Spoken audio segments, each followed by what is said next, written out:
एक बहुत गरीब किसान था। वह अपनी बेटी के साथ एक छोटी सी झोपड़ी में रहता था। उसके पास खेती करने के लिए जमीन कम थी। किसान को उसकी फसल बेचकर बहुत कम रुपए मिलते थे। उन रुपयों से वो दोनों ठीक से खाना भी नहीं खा पाते थे।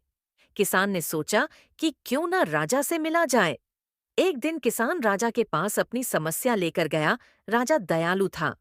राजा ने अपनी जमीन में से कुछ जमीन का हिस्सा किसान को दे दिया। खेती करने के लिए राजा ने कहा, यह जमीन तो हमारी ही रहेगी, लेकिन इस पर उगने वाली फसल तुम्हारी होगी। किसान ने राजा को धन्यवाद दिया। उसके बाद किसान अपने घर पर आ गया। एक दिन किसान खेत की जुताई कर रहा था।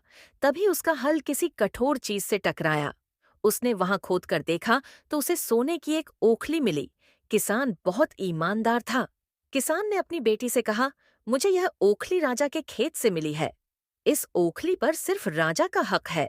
हम इस ओखली को राजा को दे देंगे। किसान की बेटी बोली, नहीं पिताजी, आप ऐसा मत कीजिए। आपको सिर्फ ओखली मिली है। यदि राजा ने आपसे सोने की मुसल मांगी तो आप क्या करेंगे? आप इस ओखली को अपने पास ही रख लीजिए। लेकिन किसान को यह बात ठीक नहीं लगी। किसान बोला, जो चीज हमें मिली ही नहीं, राजा को हमसे मांगने का कोई अधिकार नहीं है। किसान ओखली लेकर राजा के पास पहुंचा, लेकिन दरबार में ठीक वैसा ही हुआ जैसा कि किसान की बेटी ने सोचा था। राजा ने सोचा कि किसान ने लालचवश मूसल अपने पास रख ली। किसान बेचारा सोने की मूसल कहाँ से लाकर देता?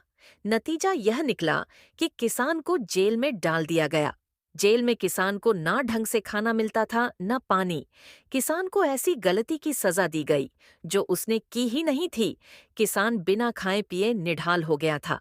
किसान लेटे दो रोता रहता था और कहता था, काश मैंने अपनी बेटी की बात मानी होती, काश मैंने अपनी बेटी की बात सुनी होती। एक दिन राजा ने उसे ऐसा कहते हुए सुन लिया। राजा ने किसान से पूछा कि तुम ऐसा क्यों कह रहे हो?